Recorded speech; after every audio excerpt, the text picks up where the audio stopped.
Assalamualaikum warahmatullahi wabarakatuh. Perkenalkan, kami dari kelompok 2. Saya Teresia Sena. Kita akan membahas pasar modal Indonesia untuk kita. Yang pertama, pengertian investasi. Investasi adalah mengelola aset atau harta sehingga aset atau harta tersebut dapat memberi hasil di kemudian hari. Investasi di pasar modal adalah dengan membeli efek untuk memperoleh keuntungan berupa capital gain dan dividen. Sedangkan investasi saham, di situ ada aset dan juga keuntungan. Aset sama dengan saham, keuntungan sama dengan capital gain dan dividen. Yang berikutnya ada pentingnya berinvestasi. Untuk mendapatkan keuntungan, kita perlu berinvestasi. Yang berikutnya ada konsep uang menurut waktu atau time value of money. Seperti yang kita lihat di sini ada gambar uang dengan nominal 100.000 dan juga barang belanjaan. Di gambar 1, di situ ada uang nominal 100.000 dengan barang belanjaan 1 troli. Di gambar 2, uang nominal 100.000 dengan barang belanjaan 1 keranjang. Dan yang ketiga, uang nominal 100.000 dengan barang belanjaan 1 paper bag.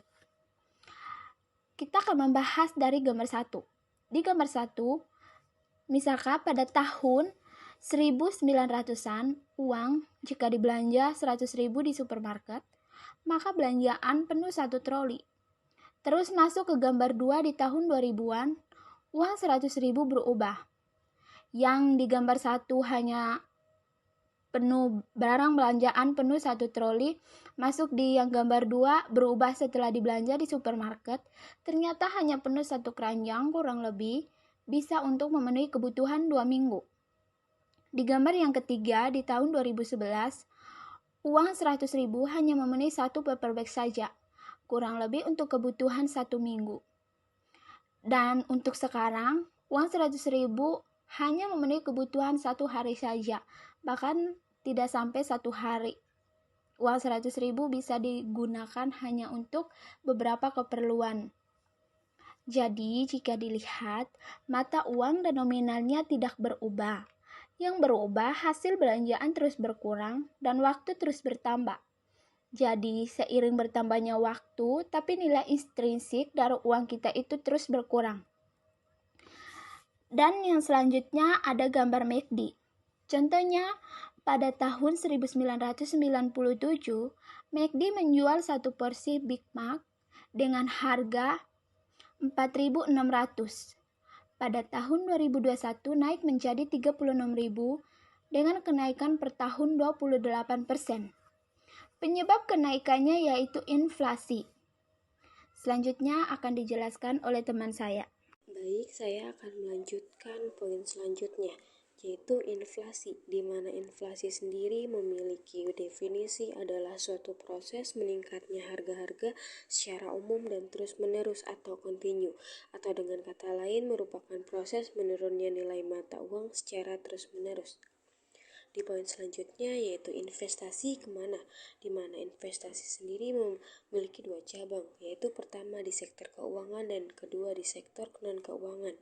Untuk sektor keuangan sendiri kita bisa investasikan kepada perbankan atau pasar uang dan juga pasar modal. Untuk non-sektor keuangan kita bisa investasikan kepada komoditas atau real. Untuk poin selanjutnya yaitu apa itu pasar modal? Di mana pasar modal sendiri yaitu pasar yang memperjualbelikan berbagai instrumen keuangan jangka panjang. Contohnya seperti reksadana, saham, obligasi, sukuk, ETF, dan lain-lain. Mempertemukan antara pihak yang memiliki dana dengan pihak yang membutuhkan dana.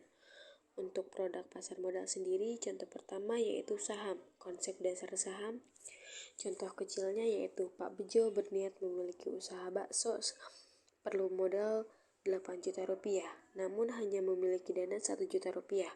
Untuk itu, Pak Bejo mengajak 7 temannya bersama-sama menanamkan modal sebesar 1 juta rupiah, sehingga setiap orang dalam perusahaan bakso tersebut memiliki saham senilai 1 juta rupiah.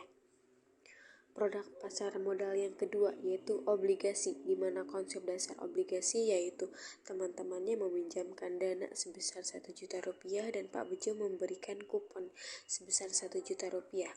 Untuk produk pasar modal ketiga yaitu sukuk, di mana sukuk sendiri teman-temannya Pak Bejo mendapatkan dana 1 juta rupiah dan Pak Bejo sendiri memberikan imbalan hasil kepada teman-temannya sebesar 1 juta rupiah.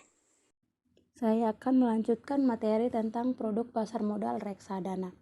Reksadana adalah sarana untuk menghimpun dana dari masyarakat yang memiliki modal sebagai unit penyertaan untuk diinvestasikan dalam berbagai saham atau instrumen investasi lainnya oleh manajer investasi. Nilai dari pengelola dana tersebut dibukukan dalam nilai aktiva bersih atau NAB reksadana. NAB inilah yang digunakan sebagai indikator harga suatu reksadana. Semakin meningkat NAB per unit penyertaan suatu reksadana, maka semakin tinggi pula keuntungan investor. Produk pasar modal ETF. ETF adalah reksadana yang diperdagangkan seperti halnya saham di bursa, Exchange Trading Fund, menjadi alternatif efek yang mudah dan terjangkau. Diverifikasi kepemilikan saham hanya dengan kepemilikan satu ETF.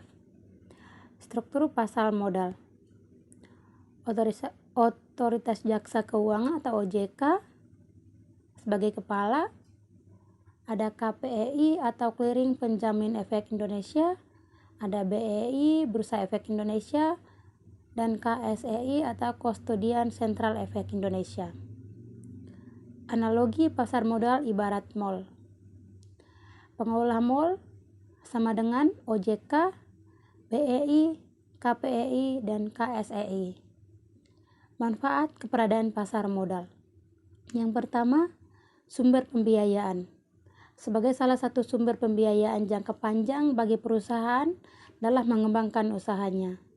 Yang kedua, wahana investasi. Sebagai tempat investasi bagi investor yang ingin berinvestasi di aset keuangan. Yang ketiga, penyebaran kepemilikan perusahaan. Sebagai tempat untuk menyebarkan kepemilik perusahaan kepada masyarakat. Yang keempat, keterbukaan dan profesionalisme. Salah satu industri yang sangat terbuka dan menjunjung tinggi profesionalisme sehingga akan mendorong terciptanya iklim usaha yang sehat. Yang kelima, lapangan kerja. Menciptakan lapangan kerja atau profesi bagi masyarakat, baik sebagai pelaku pasar maupun investor. Apa itu saham? Bukti kepemilikan suatu perseroan atau perusahaan yang merupakan klaim atas penghasilan dan kekayaan perseroan. Selanjutnya akan dijelaskan oleh teman saya tentang saham stok. Halo, saya Apriani Putri Marwati ingin melanjutkan materi yang sudah diberikan oleh teman saya sebelumnya.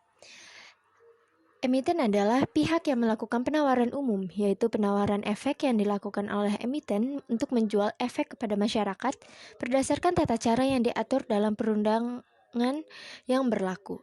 Emiten dapat berbentuk orang perseorangan, perusahaan, usaha bersama, asosiasi, atau kelompok yang terorganisasi.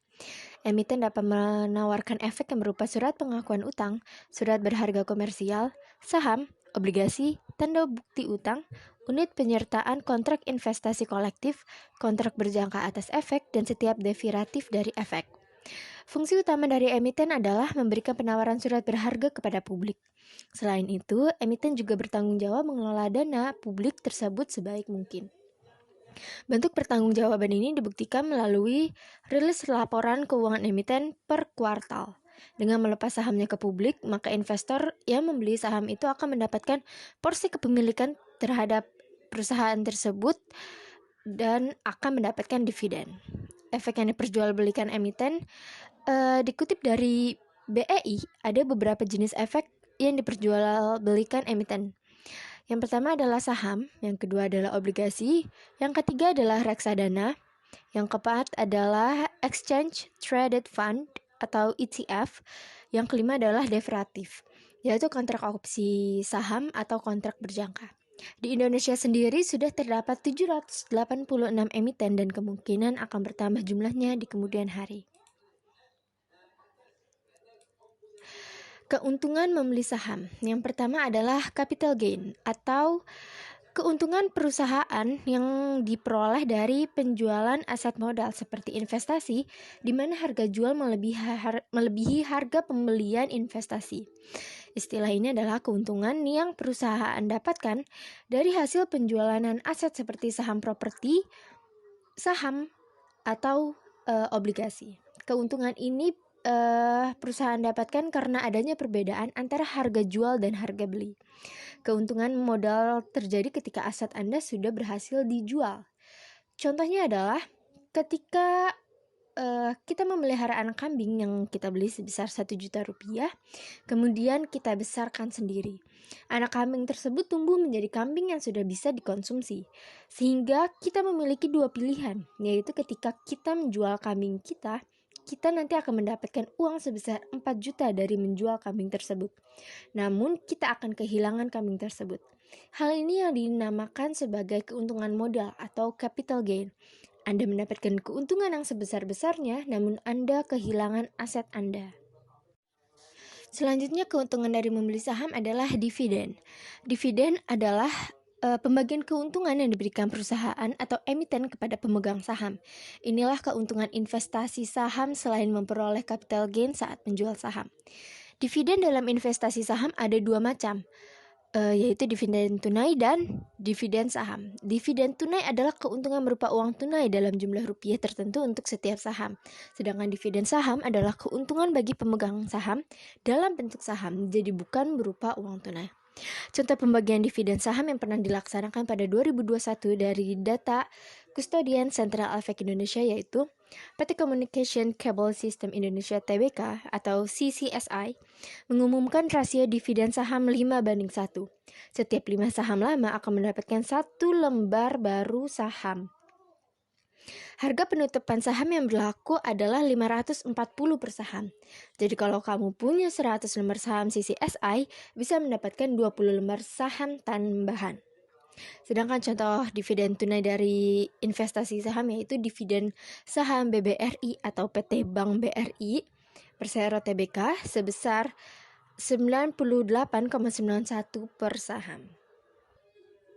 Selain mendapatkan keuntungan dari saham pun tidak lepas dari adanya risiko dalam bersaham. Berikut adalah beberapa risiko membeli saham, di antara lain tidak mendapatkan dividen, capital loss, saham disuspend atau dihentikan perdagangannya, dan saham di delist atau dikeluarkan. Mengapa kita berinvestasi saham? Investasi saham itu sebenarnya mudah. Contohnya jenis produk saham yaitu reksadana yang sekarang dapat ditemui di beberapa aplikasi yang sudah terdaftar dan diawasi oleh lembaga keuangan resmi seperti OJK dan BPPLK atau Badan Pengawas Pasar Modal dan Lembaga Keuangan. Yang kedua adalah terjangkau, karena saham ini bisa dibeli melalui mulai harga puluhan ribu. Yang ketiga adalah menguntungkan jika kita mempunyai ilmu dan mengetahui bagaimana cara bersaham yang baik dan benar. Pengetahuan awal mengenai dunia investasi bisa dimulai dari pengetahuan dasar, yaitu kapan harus membeli dan kapan harus menjual saham. Perlu diingat, semua sistem saham, semua jenis saham atau semua jenis investasi pasti memiliki risiko. Namun seperti perkataan dari Warren Buffett, yaitu risk comes from not knowing what you are doing. Atau risiko datang ketika kamu tidak mengetahui apa yang kamu lakukan. Mari bayangkan jika pada tahun 1993 orang tua kamu membeli sebuah motor Tiger seharga 8 juta rupiah. Sebenarnya dengan nilai uang yang sama, orang tua kamu dapat membeli 500 lembar saham Astra yang bernilai 16.000 rupiah per saham pada saat itu. Kemudian setelah 25 tahun, nilai saham Astra sudah mencapai 780.000 rupiah per saham. Yang artinya nilai saham yang dimiliki menjadi 391 juta rupiah, sedangkan motor Tigernya saat ini hanya bernilai 25 jutaan rupiah. Baiklah, di sini saya akan melanjutkan presentasi dari teman saya. Mengapa investasi saham? Untuk contoh yang keduanya, kita bisa lihat beli iPod atau saham Apple-nya. Untuk harga iPod di tahun 2001 yaitu US dollar atau 4,2 juta. Untuk harga saham Apple di tahun 2001 333 lembar yaitu 1,2 US dollar per saham untuk harganya. Sedangkan di tahun 2021 333 lembar untuk harganya 710,3 US dollar per saham. Sedangkan harga pasar yaitu 177,57 US dollar.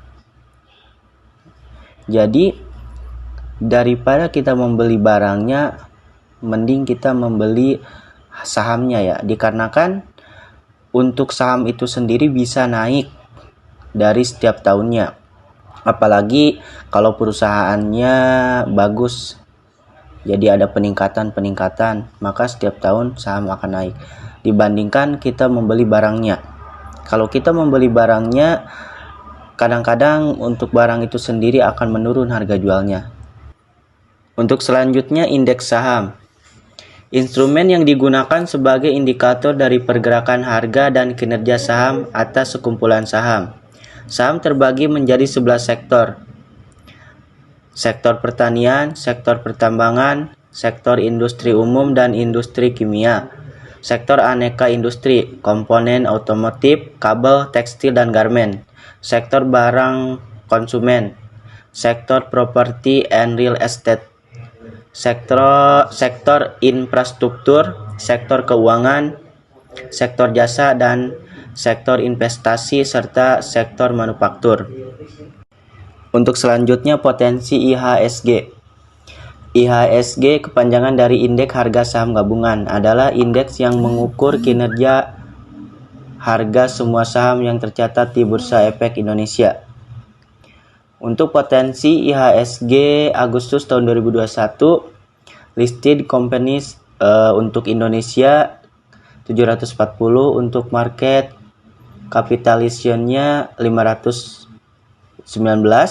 average trading value-nya 940.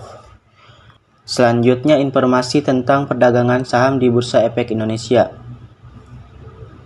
Sejak 26 November 2018, penyelesaian transaksi saham lebih cepat menjadi 2 hari dari sebelumnya, 3 hari. Transaksi dilakukan dalam bentuk online. Transaksi dilakukan dengan menggunakan aplikasi dari perusahaan sekuritas. AB akan mengenakan biaya transaksi untuk setiap jual maupun beli yang dilakukan oleh investor. Pre-transaksi sudah termasuk pajak. Untuk selanjutnya, jadwal transaksi perdagangan. Trading season, Senin sampai Kamis untuk sesi 1 jam 9.00 sampai jam 12 waktu Indonesia Barat. Untuk sesi 2, 13.30 sampai 14.49 waktu Indonesia Barat.